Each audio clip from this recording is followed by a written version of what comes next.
Saya ada ibu-ibu mau cerai sama suaminya, nyuruh saya puasa buat dia. Lah ibu puasa nggak? Saya nggak sanggup puasa Pak. Waduh, emang saya dukun, saya yang puasa, kamu yang enak-enakan. Kamu yang in the hoy, saya yang suruh puasa, kurang asem kau.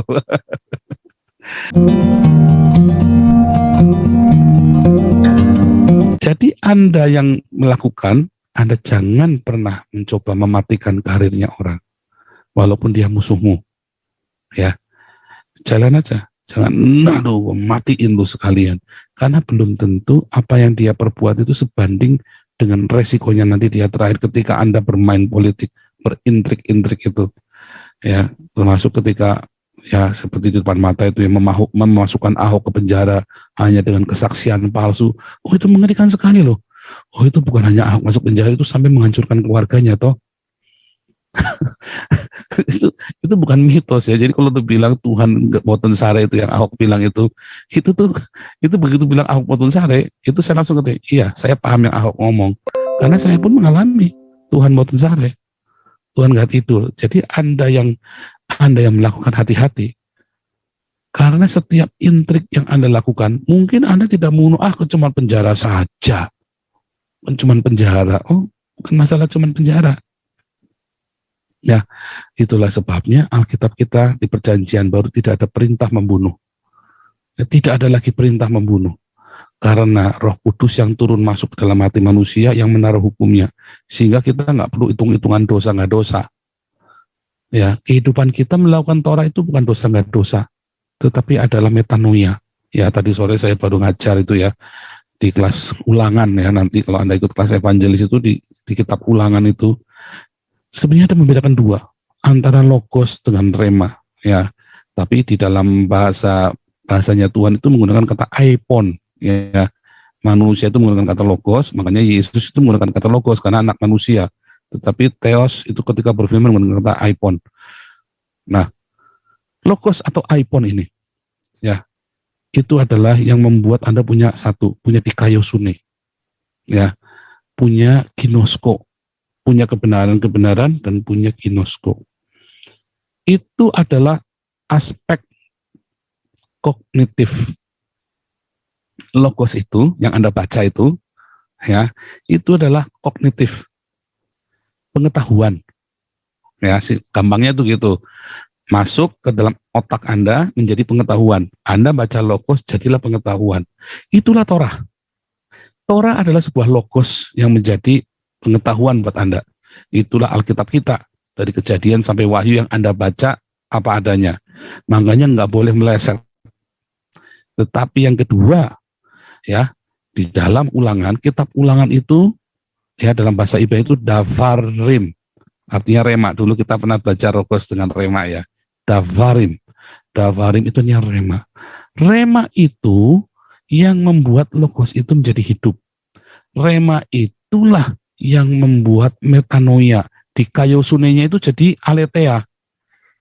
Jadi sama-sama kebenaran, tapi yang satu adalah urutan 1, 2, 3, yang satu adalah implikasinya, eksekusinya, aletheia. Yang satunya ginosko, yang satunya jadi metanoia. Pengetahuan yang Anda punya jadi metanoia, perubahan pola berpikir. Dipikir paradigma Anda dirubah oleh rema. Yang merubah paradigma itu bukan logos. Anda banyak baca buku, enggak jaminan Anda pintar. Tetapi ketika Anda memahami buku itu, ya, itulah yang membuat Anda menjadi pintar.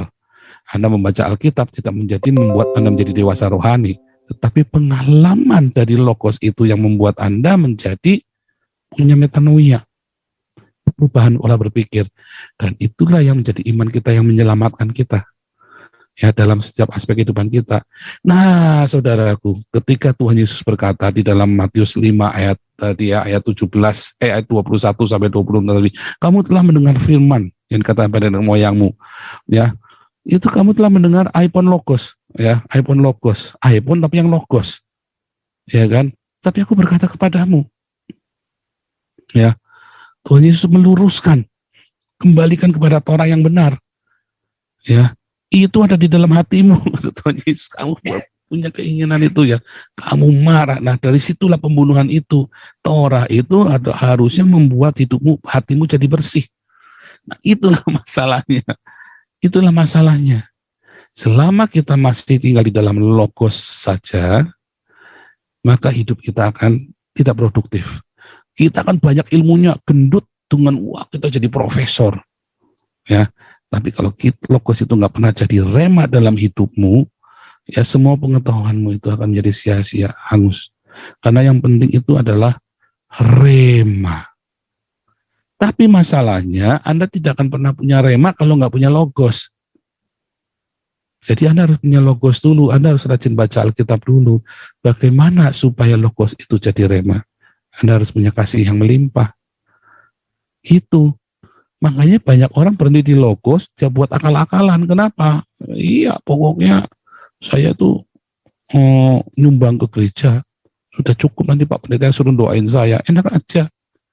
Makanya saya bilang sama istri saya, ini teman-teman yang nggak rajin di YouTube, nggak rajin di Zoom, kalau cuma nitip doa, jangan didoain lagi. Serius.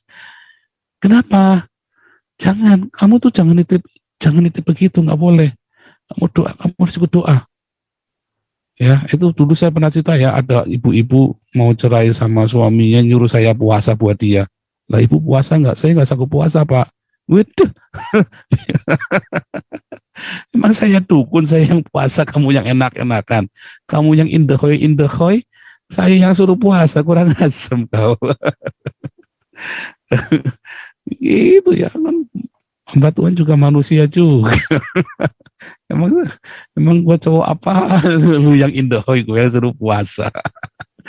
Itu terjadi beneran karena Anda cuma ingin mencari pembenaran saja dalam hidupmu. Anda nggak ingin itu jadi rema, Anda nggak ingin mengalami, Anda cuma ya udahlah pokoknya gua bayar. Jujur ayo, apakah Anda seperti itu? Jangan, Anda harus mengalami, karena firman tuh keselamatan itu nggak nebeng, ya. Keselamatan itu pribadi, bahkan anak nggak bisa nebeng orang tuanya. Keselamatan itu pribadi, kecuali anak itu masih belum bisa membedakan kanan dengan kiri, ya kan? Kan patokannya kanan dengan kiri, kan tidak bisa membedakan kanan dengan kiri. Makanya saudara hati-hati, jangan sampai. Tadi jelas sekali, makanya saya kasih firman Tuhan banyak ya, supaya tahu asal usulnya. Nanti di kelas evangelis saya jelaskan. Ya, yang termasuk yang ayat-ayat lain juga ya. Nanti yang berzina juga, nanti kita cerita juga dari ayat yang sama ya. Bahwa ternyata itu semua adalah dipotong sama si orang Farisi dan ahli Taurat ini. Ayat dipotong, yang enaknya dia ambil, yang enggak enaknya dia singkirkan. Yang penting kan ini. Dia bilang, oh enggak, bukan yang penting ini. Kita harus ngerti asal usulnya, bukan yang penting ini.